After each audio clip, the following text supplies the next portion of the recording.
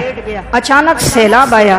سیلاب کے پانی کے اندر میری بیوی بھی, میرے بچے بھی, میرا سامان بھی, میرے جانور بھی, سب کے سب سیلاب کے پانی میں بہہ گئے.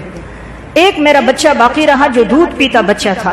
وہ میں نے دیکھا جب میں اٹھا تو چونکہ یہ تو اوپر ٹیلے پر تھے, نیچے سارا پانی ہی پانی تھا, پانی میں اس کا سارا مال و متاع چلا گیا.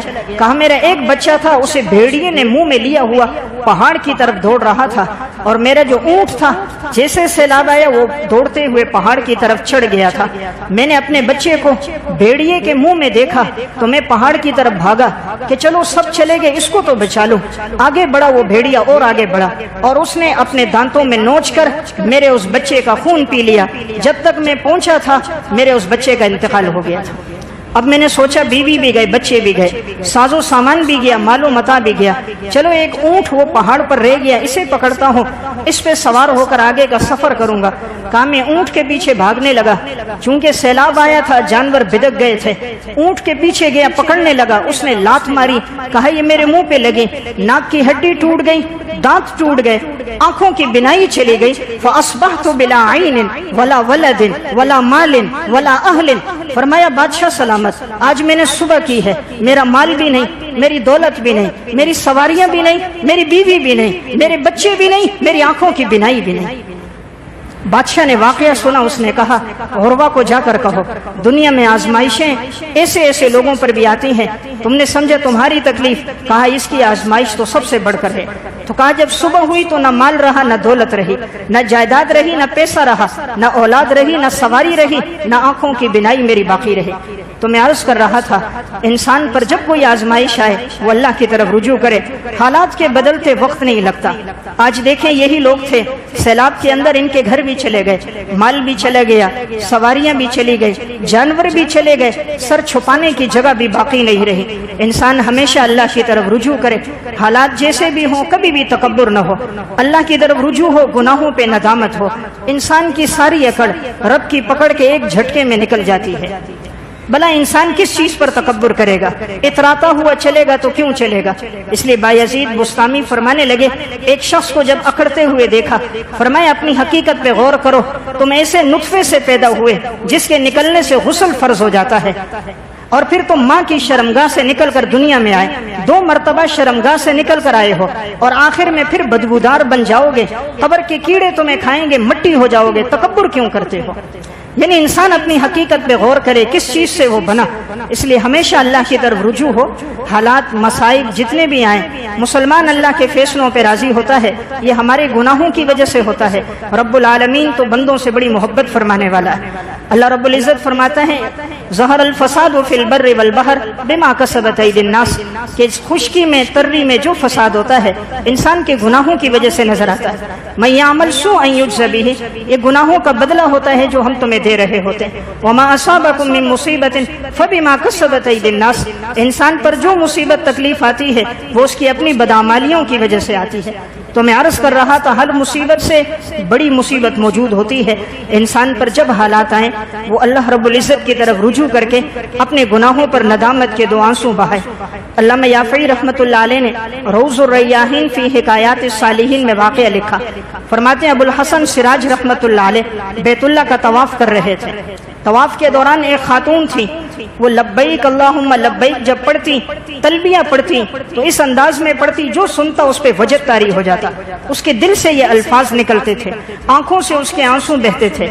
انسان جب بھی کوئی عبادت دل سے کرتا ہے, جب بھی رب العالمین کو دل سے یاد کرتا ہے, اس کے جسم کے رونگٹے کھڑے ہو جاتے ہیں, آنکھیں بہنے لگ جاتی ہیں, جسم پہ خشیت طاری ہو جاتی ہے. کبھی ہم نے اللہ کو دل سے یاد نہیں کیا, کبھی ہم نے تلاوت دل سے کی نہیں, ہمارے دلوں پر زنگ لگ گیا. ورنہ حضرت عثمان بن عفان رضی اللہ تعالیٰ عنہ فرماتے تھے لو ان قلوبنا طہرت ما شبعت من کلام ربنا, اگر ہمارے دل پاک ہوتے یہ اللہ کے قرآن سے کبھی سیر نہ ہوتے. ہمارے دل پاک ہوتے یہ قرآن کریم کی تلاوت سے کبھی سیر نہ ہوتے. اس لیے صحیح بخاری میں ہے ام المومنین حضرت عائشہ رضی اللہ تعالیٰ عنہ فرماتی ہیں جب ابو بکر صدیق رضی اللہ تعالیٰ عنہ قرآن کریم پڑھا کرتے تھے فرمایا لا یملکو، وہ قابو نہیں رکھ سکتے تھے اپنے آنکھوں اور اپنے آنسوؤں کو جس وقت وہ قرآن کریم کی تلاوت شروع کر دیتے تو بے اختیار ان کی آنکھوں سے آنسو بہنے لگ جاتے. اس سے معلوم ہوتا ہے دل جب نرم ہوتا ہے تو اس پر خشیت پر، عبادت پر آثار جسم پہ نظر آتے ہیں. تو انہوں نے اس خاتون کو تلبیہ پڑھتے دیکھا. اس شخص نے ایک جملہ کہا لگتا ہے اس عورت پر کبھی کوئی مصیبت نہیں آئی، اللہ کو ہمیشہ دل سے یاد کرتی ہے، لگتا ہے اللہ نے اس کو اپنی بڑی نعمتوں میں رکھا ہوگا. خاتون نے یہ جملہ سنا، اس کی طرف دیکھا اور ایک بات کہی، کہا جتنی آزمائشیں میرے اوپر آئی شاید تم نے دنیا میں نہیں دیکھا ہوگا کسی پر آئی ہوں. اس شخص نے پوچھا آپ پر کیا آزمائشیں آئیں؟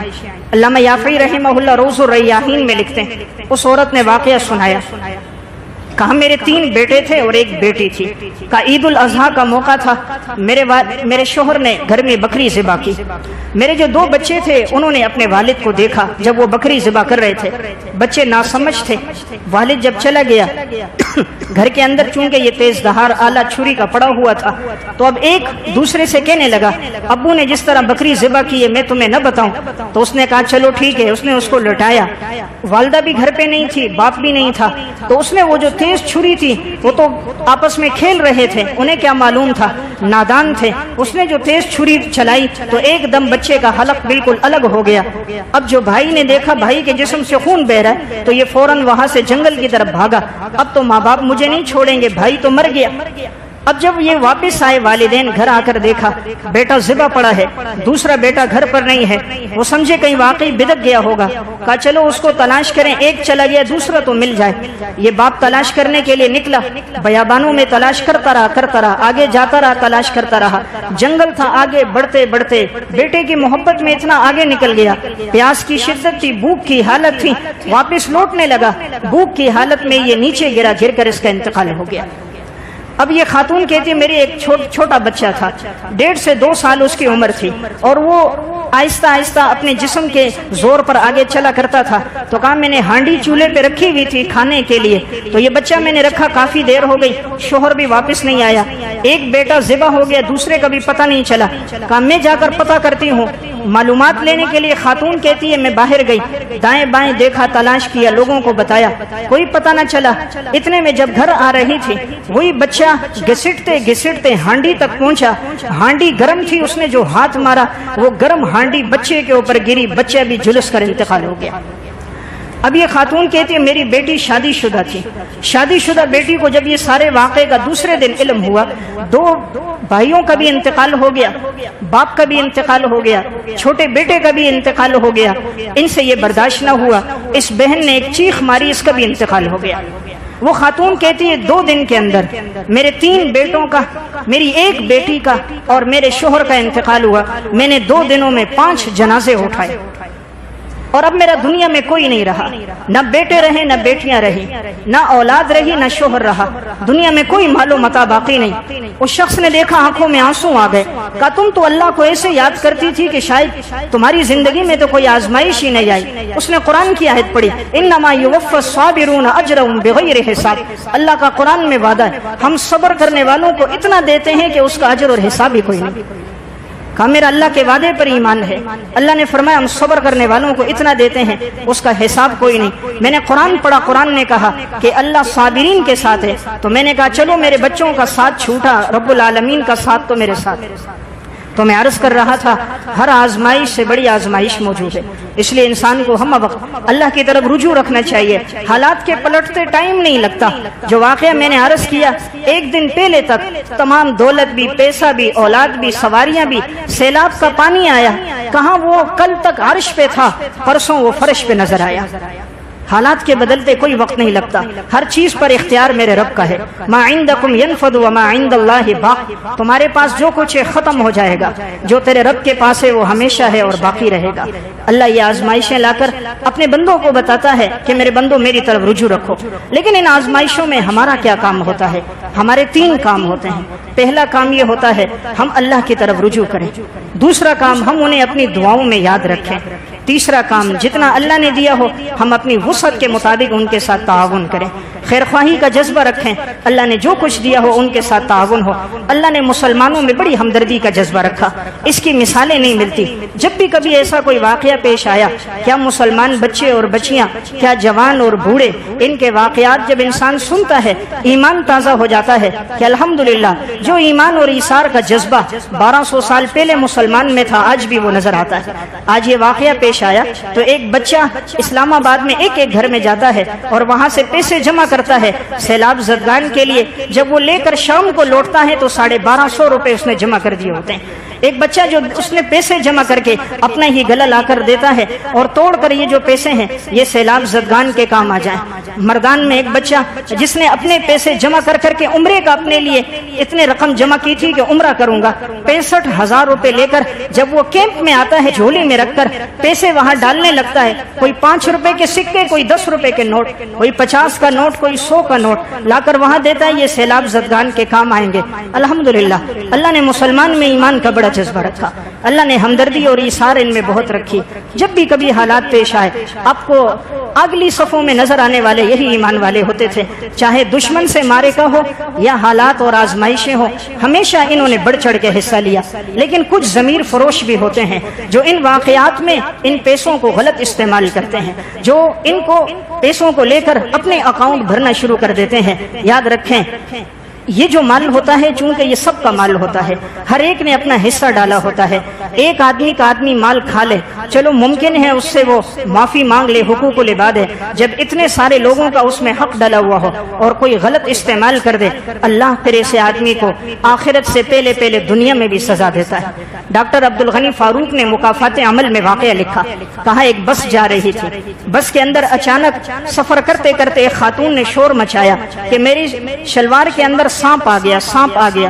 لوگوں نے یہ بات سنی، ڈرائیور سے کہا گاڑی روکو، ڈرائیور نے کنارے پر گاڑی روکی، خاتون بس سے نیچے اتری تو ایک آدمی نے اس کو اپنی بہت بڑی جو چادر تھی وہ دے دی، کہا تم ایک کنارے پر جا کر اپنی شلوار اتار دو اور چادر اپنے اوپر رکھو، اگر سانپ ہے تو نکل جائے گا۔ تو وہ ایک کنارے پہ چلی گئی، اپنے اوپر چادر ڈال دی، جیسے شلوار نکالی تو واقعی سانپ تھا۔ وہ سانپ وہاں سے نکلا، نکل کر ایک روڈ کو پار کیا، دوسرے روڈ کو پار کیا، اگلی جگہ فٹ پاتھ تھا، فٹ پاتھ کے ساتھ ایک موٹر سائیکل کھڑا تھا، موٹر سائیکل کے ساتھ بیگ چمڑے کا لٹک رہا تھا، اس بیگ کو ایک ہاتھ میں پکڑا ہوا تھا اور ایک شخص کھڑا ہوا تھا۔ یہ سانپ آیا، 2 سڑکیں پار کر کے اس آدمی کو ایک دفعہ ڈسا، پھر وہ گرا، پھر ڈسا، پھر اس کے چہرے پہ ڈسا، یہاں تک کہ یہ سانپ چلا گیا۔ کہتے ہم لوگ حیران ہو گئے، سانپ اس لڑکی کی شلوار میں تھا، اسے نہیں ڈسا، اتنے راستے میں رہا، اسے نہیں ڈسا، پھر وہاں سے نکلا، 2 سڑکیں اس نے پار کی، کسی کو نہیں ڈسا، یہاں آ کر اس کو ڈسا۔ آخر کیا ماجرا ہے؟ وہ سوچ رہے تھے کہ یہ کون آدمی ہے تاکہ اس کا پتہ معلوم ہو، اس کی لاش پہنچائیں۔ اب اس نے اس کے جیب سے سامان نکالا تو کسی نے کہا یہ موٹر سائیکل پر بیگ لٹک رہا ہے، اس میں کوئی معلومات ہوں گی۔ جب وہ کھولا تو کیا دیکھا، اس چمڑے کے بیگ میں اس بدبخت نے ایک عورت کا ہاتھ کاٹا ہوا تھا، اس عورت کے ہاتھوں پر سونے کی چوڑیاں تھیں، سونے کی چوڑیاں تھی۔ اس نے پہلے اسے قتل کیا، نکالنے لگا تو وہ نہیں کٹے تو اس نے ٹوکے سے ہاتھ کاٹ کے اس میں رکھا ہوا تھا۔ عورت کے کان اور ناک کٹے ہوئے تھے جس میں سونا تھا۔ اللہ نے اس کو دنیا میں سزا دے دی، لوگوں کے لیے عبرت کا نشان بنا دیا۔ سانپ وہاں سے نکلا، راستے میں کسی کو نہ ڈسا، اسی کو ڈسا تاکہ دوسروں کے لیے عبرت بن جائے۔ جب انسان ایسا غلط استعمال کرتا ہے، مال کو یوں ناحق دباتا ہے، رب العالمین تو قادر ہے، پھر وہ فیصلے اس طرح کر کے آنے والوں کے لیے نمونہ بنا دیتا ہے۔ 2005 میں جب زلزلہ آیا تھا، اس زلزلے میں بھی بعض بدبختوں نے یہی کیا، عورتیں جو مکانوں کے نیچے دب گئیں، ایک ظالم نے اسی طرح جا کر کسی کی انگلیاں کاٹی ہوئی، کسی کے ہاتھ کاٹے ہوئے تاکہ یہ سونا بعد میں بیچوں۔